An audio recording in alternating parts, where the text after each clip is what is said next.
Hi, I am John from Just Whiskey. If you like today's show, please give it a thumbs up, like, and subscribe. And consider becoming a Patreon with the link in the description below. And thanks so much for the Patreons that I do have that help support this channel. Much appreciated. And you're saying, why do I want to become a Patreon? What's in it for me? What's in it for you is I offer Patreon exclusive reviews. So you would have access to Patreon exclusive reviews that I do not share with the public. So that's your incentive. Real quick, too, the Oswa Online Scotch Whisky Awards. The deadline to vote is October 22nd. It's coming up fairly soon, next couple of weeks. And the website is oswa.co.uk. And you can vote in 8 categories. And you can also do viewer's choice as well. So you can put in your own vote. All right. All right. Today, we're going to be doing a first impressions uncorking of the brand new Diageo 2023 special release. This is the Talisker. All right. I know there's a lot of Diageo haters out there, and I don't hate anybody. So I've allowed myself this, instead of buying maybe 2 of them, I'm a Talisker fanboy, so I chose to buy the Talisker. And it's actually the cheapest offering out of the entire special release range of this year. And it retails in my area for about $125.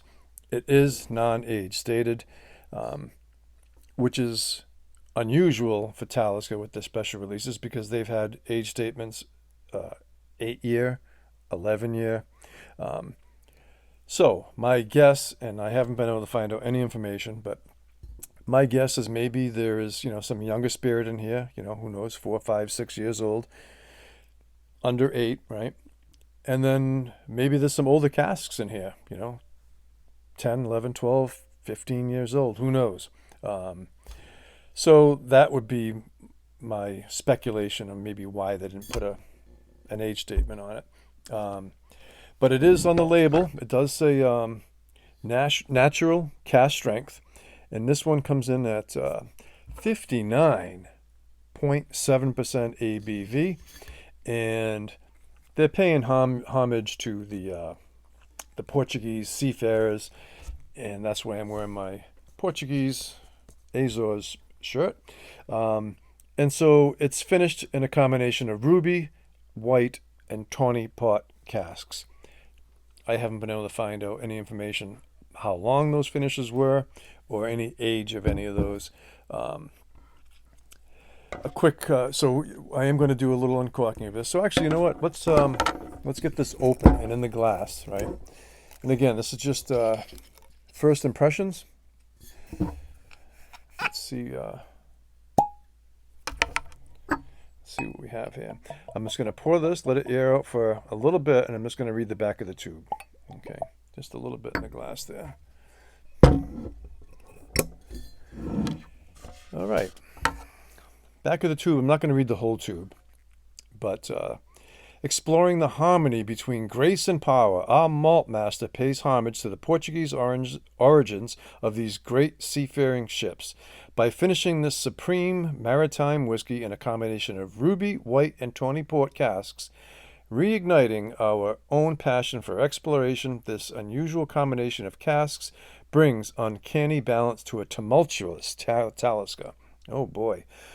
Rich, bright gold lights the fire of desire, while clear maritime notes of sea air carry hints of oyster shell, salt, and sand dune on a spicy and peaty base. Surging through them come rich, sweet hints of white grape, dark fruit, and dried tannin. In the mouth, these characters merge as one creamy, smooth, richly fruity taste, with waves of saltiness, smoke, and spice crashing through the intense finish. Sounds exciting and scary and adventurous. So, again, this is not an official review. It's just first impressions. I'm very excited. I am a Talisker fanboy. No mention of, non-chill filtering or coloring, but it does say natural cask strength. I don't know what the legalities are by calling it natural cask strength, but interesting. So yeah, I am getting the wine notes. Yeah, definitely. Yeah, I mean those wine notes are there. It reminds me, this is a marriage of many finishes in here, but it reminds me of right off the bat, just like a kind of a Madeira, white Madeira, white port. But the wine is, so it is smoke, peat, wine. It smells sweet. It's got a nice nose.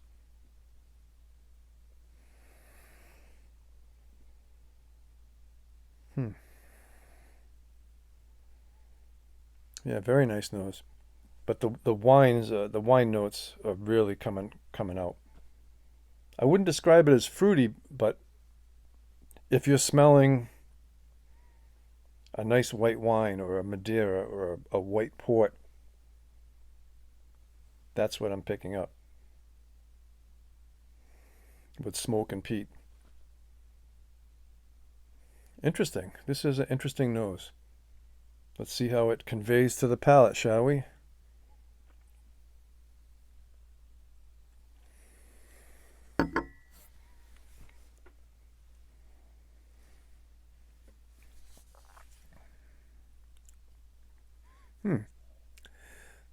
I'm going to take a second sip. On the palate, sweet, viscous. There's fruits in there.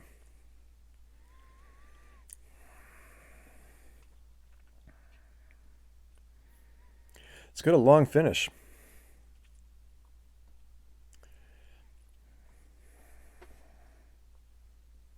For 60% too, I'm not picking up youth. I'm not picking up heat. It's not too hot. Not by any means. I will put. I'm gonna take another sip, let my palate adjust, and I'll put a couple drops of water in just to see what happens.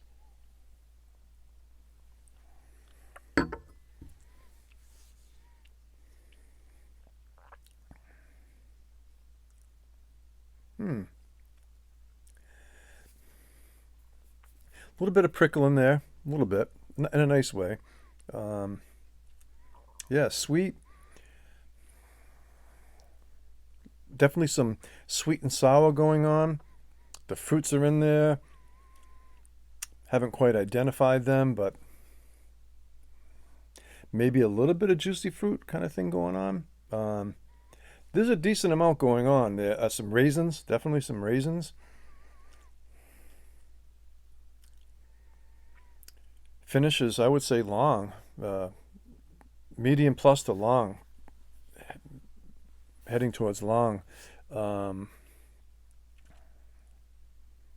Maybe some spearmint gum. It leaves you with a dry finish, but not overly tannic by any means. Not overly astringent by any means. You can put a couple drops, a little bit of water in there. I'll be very generous with the water. I mean, this is cask strength, so we're just kind of doing this on the fly here. So, just probably a little more than, but we'll get that in there. See what happens. Hi, Henry. You gonna come over here? Is Henry gonna make an appearance? What's this? What's this, Henry? You wanna come over here? You wanna come over here? I'm trying to entice him to come on the camera. Hi, Henry. Come here. You wanna come over here? See Daddy? All right. The nose is more, with the water, the fruits that are there, they seem more dense. Smoke. So it's all like smoke, but not overpowering by any means. Not overly peaty either. Definitely some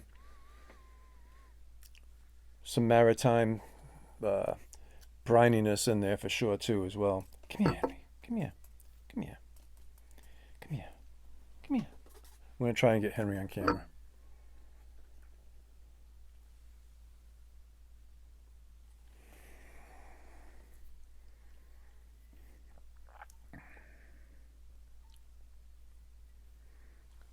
Yeah, it's nice. Um, I think the water just maybe rounded it off a little bit, but it's still punchy and vibrant. What's this? Come here. Come here, Henry. Come here. Come here. You want to come up here? You want to come up here? You want to come up here, Henry? All right. He wants to come up, but he's not coming up. Come here. Maybe he'll jump up. I love the nose.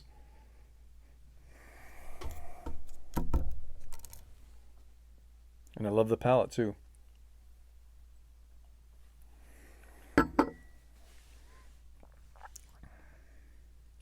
I didn't know what to expect. It's some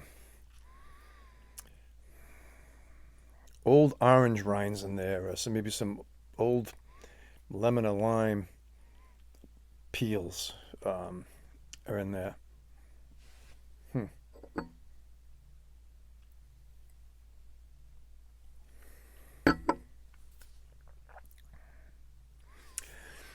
What I've been finding, as you've been seeing, I've been doing a lot of Talisker reviews.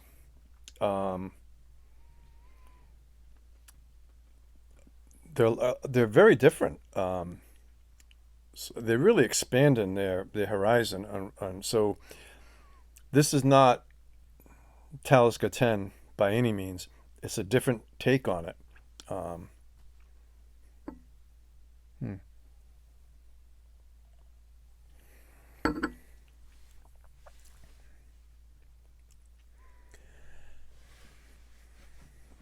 Yeah. Um, Final thoughts. You've kind of heard my nosing and tasting notes on it. It's different. It's a different take on Talisker, which the special releases are, and I look forward to the journey in this. Score wise, just I'm not sure. Um, it's good. I like it. Um, Initially, is it knocking my socks off? Not yet. Oh, there he is. Here comes Henry. Oh, look at how big he is, folks. Look at this cat. He weighs 14 pounds now. Hi, Henry. What a good boy. You want to be on camera for everybody? Yeah. Oh, good boy. Oh, good boy. This is King Henry. Yeah, King Henry. Oh, what a good boy you are. So score wise, I shouldn't even give it a score, but it's certainly in the mid 80s for me. Um, yeah, I don't regret buying it. A little more than I wanted to spend. But out of the whole Diageo range, this is the lowest price one that they have. Um, and as long as Talisker doesn't get too wacky, I'll probably continue to. It'll be my guilty pleasure once a year. Um, the uh, the Lagavulin, which I'm usually intrigued by, I wasn't this year, especially for the price. Lagavulin cask strength is it's the 12 year, but it's $170, finished in Anejo tequila, Don Julio Anejo tequila cask, I believe. Um, yeah, so I'm going to give us a solid B for now. Okay, so a letter grade of B, mid 80s. Um, and I will revisit this when it gets a little bit later on, maybe before Christmas, hopefully. And I am going to do like part two and part three of Talisker rundowns. So this will probably be in part of that, a mini review, update, and a comparison to some of the other Talisker's special releases, the 8-year-old, the 11-year-old, and I'll also compare it to the discontinued Talisker 57 North cask strength, which was non-age stated as well.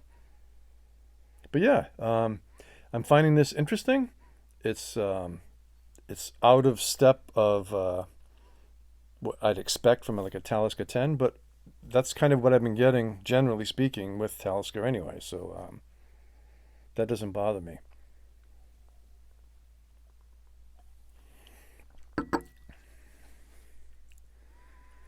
Yeah.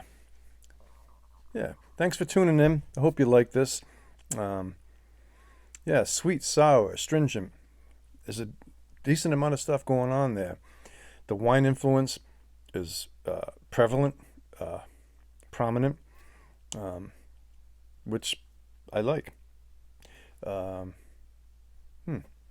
Yeah. So yeah, like, subscribe, consider becoming a Patreon with access to exclusive Patreon reviews. And remember, folks, it's just whiskey. So hats off to you all, and take care, folks.